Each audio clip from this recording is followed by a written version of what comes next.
यहाँ जुन निजगढ नगरपालिका वडा नम्बर 10 साल यो जुन चिसोपानी गैयापुरिया भन्ने गाउँमा चाहिँ एउटा मङ्गोलबार दर्शन सम्बन्धी छलफल बहस गर्न पाउँदाखेरि धेरै खुसी लागेको छ र साथै यहाँका स्थानीय समाजसेवी बुद्धिजीवी अग्रज राजनीतिज्ञहरू र अनुभवी समाजसेवीज्यूहरूसँग पनि भेट्न पाउँदाखेरि धेरै खुसी लागेको छ र हाम्रो जुन एउटा मङ्गोलबार दर्शनको सिद्धान्त अथवा दर्शनलाई हामीले फैलाउने क्रममा मधेस प्रान्तमा विगत 78 सालदेखि सुरु भएर अहिले तपाईको 6 वटा जिल्लामा मङ्गोलबार दर्शन सम्बन्धी प्रचार प्रसार अथवा गाउँ बस्तीमा चाहिँ एउटा चिया चौतारीमा चाहिँ बहस छलफल चलेको अवस्था छ। किनभने यो एउटा हुन त राजनीतिक गर्न त अब पहिल्यैदेखिको एउटा सोच त थिएन, तर बीचमा आएर तपाईँ हामीले चाहिँ अब एउटा राजनीतिक चाहिँ हामीले एउटा झोला बोकेर नहिँडे तापनि बुझ्नु चाहिँ पर्ने रहेछ भन्ने एउटा बुझेको कारणले गर्दाखेरि म चाहिँ यो फिल्डमा आएको छु। अहिले मेरो उमेर चाहिँ तपाईँको लगभग 30 वर्षको छ। यो 30 वर्षको उमेरमा यो अभियान लिएर यो एउटा मङ्गोल दर्शनलाई चाहिँ गाउँ बस्तीमा चाहिँ पुर्याउन किन हिँड्यो भन्दाखेरि कतिपयले त मेरो आफ्नै दाजुभाइले पनि सोध्नुहुन्छ, यत्रो उमेर छ, कमाउने रमाउने जमाउने उमेरमा चाहिँ किन यसरी हिँडिरहेको छ, कमाएर घर बनाउने जग्गा जमिन चाहिँ अब आफ्नो सम्पत्ति जमाउने ब्याङ्क ब्यालेन्स गराउने भनेर चाहिँ त्यस्तो चाहिँ प्रश्नहरू आउँछ। किन यसरी चाहिँ हिँडिरहेको छ, गाउँ गाउँ डुलिएको छ, हिँडेको छ, 2-4 जना बोडुलेको छ, मङ्गोल भनेको छ, जय मङ्गोल भनेको छ, के हो कसो भनेर चाहिँ कतिपय साथीहरूले मात्र नभएर आफ्नै दाजुभाइले पनि प्रश्न उठाउँछ।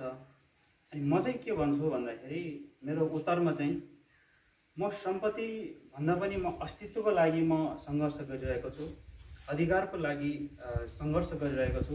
यो देशको जुन 1495 मा नेपाल भित्रिएका जुन हिन्दू खसारीहरूले हाम्रो अधिकार हाम्रो अस्तित्व नामेट गरिसकेको छ, त्यो एउटा मौखिक रूपले मात्रै नभएर लिखित रूपमा पनि हाम्रो अस्तित्व हाम्रो अधिकार गुमिसकेको अवस्था छ। त्यसलाई फिर्ता गर्नको लागि, त्यसलाई पुनर्अधिकार प्राप्त गर्नको लागि चाहिँ यो सङ्घर्ष गरेको छ। त्यो सम्पत्ति भनेको त तपाईको अस्थायी मात्रै हो। म सिधा भन्छु कि यो देशमा हाम्रो मूलवासी हो भन्ने प्रमाणै छैन अहिलेसम्म। जब महामानव डाक्टर गोपाल गुरुङले चाहिँ यो देशको मालिक त तपाईँ हामी हो है, यो देशको मूलवासी, यो देशको मालिक त मङ्गोल वर्णको हो भनेर चाहिँ उहाँले 2036 सालमा नै उहाँले जुन ललितपुरको चाहिँ एक स्थानमा चाहिँ अन्तर्राष्ट्रिय पत्रकार सम्मेलन गरेर ललितपुरको पुलचोकमा अन्तर्राष्ट्रिय पत्रकार सम्मेलन गरेर चाहिँ यो देशको मालिक चाहिँ आँखा चिम्से नाक थेप्चे मङ्गोल वर्णको हो भनेर चाहिँ उहाँले त्यस दिनदेखि 2036 सालदेखि नै उहाँले सङ्घर्ष गर्दै आउनुभएको थियो। र त्यस मूलवासी र मङ्गोल शब्दको त्यस बेलादेखि उद्घाटन गरेर आजसम्म आउँदाखेरि यो त तपाईँको देशव्यापी मात्र नभएर विश्वव्यापी हुँदै गइरहेको छ। यो एउटा दर्शन हो। अघि हाम्रो सुरेश सरले पनि भन्नुभयो, एउटा बुद्धको दर्शन पनि 2500 वर्ष पछाडि अहिले हामीलाई शान्तिको चाहिँ एउटा एसियाकै शान्तिको प्रतीकमा हामीले मात्र नभएर विश्वले चाहिँ निहालिरहेको अवस्था छ। उहाँको दर्शन अहिले पनि मेल खाइरहेको छ।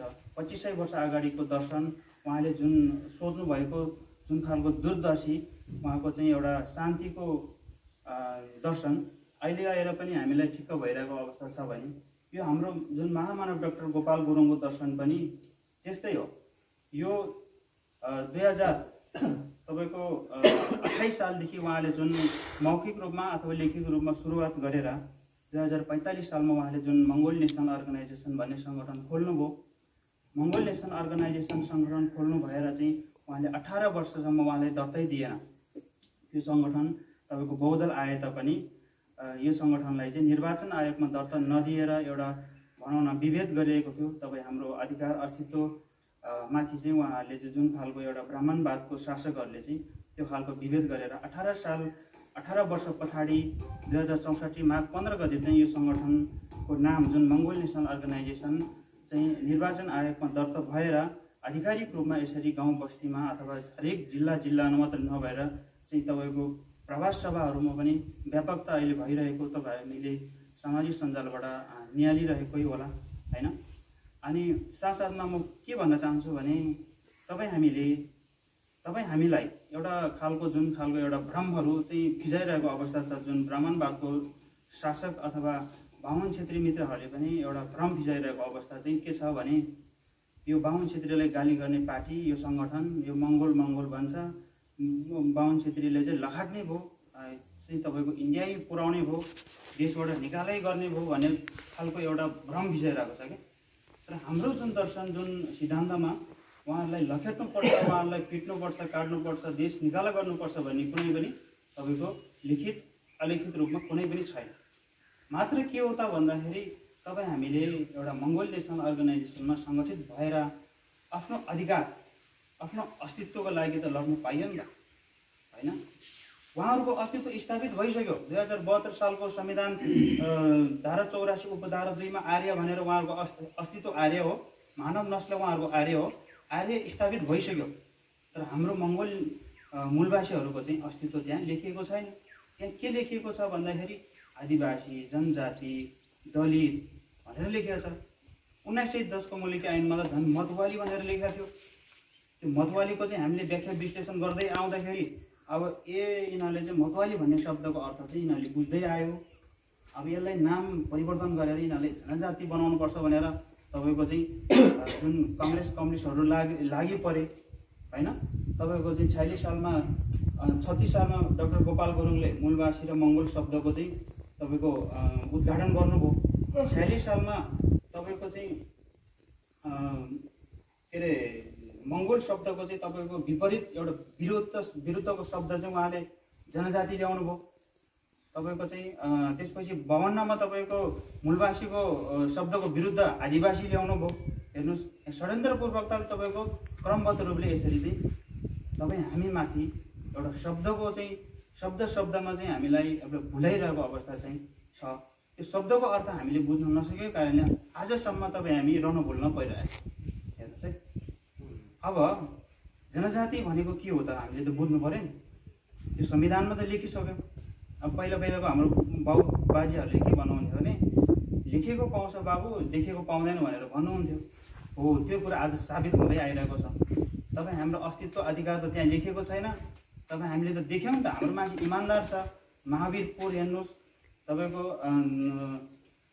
घरको सम्मान जस्तै, अब तपाईँको फुलमानजी जस्तै तपाईँको अनेक हाम्रो मान्छेहरू त विज्ञ मान्छे, ठुल्ठुलो चाहिँ तपाईँको अन्तर्राष्ट्रिय पुरस्कार प्राप्त मान्छेहरू हाम्रो पनि छ नि त, हाम्रो नस्लमा पनि छ। तर त्यो खालको चाहिँ तपाईँको ठाउँमा किन राख्न सकेन भन्दाखेरि तपाईँको हामीमाथि विभेद गरिएको छ। हाम्रो त्यहाँ अस्तित्व स्थापित गरेको छैन, लेखिएकै छैन। हामीले प्रधान सेनापति पनि पाउँदैन, हामीले प्रधानमन्त्री पनि हामीले पाउँदैन, राष्ट्रपतिको त कुरै नभयो।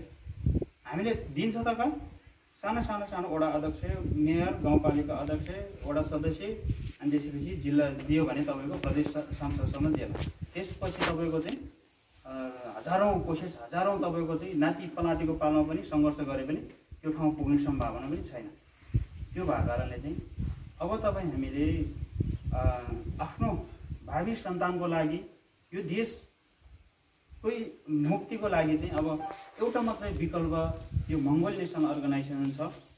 यो मङ्गोल नेसनल अर्गनाइजेसन चाहिँ तपाईँको अबको उदाउँदो शक्ति, उदाउँदो एउटा राजनीतिक दल हो।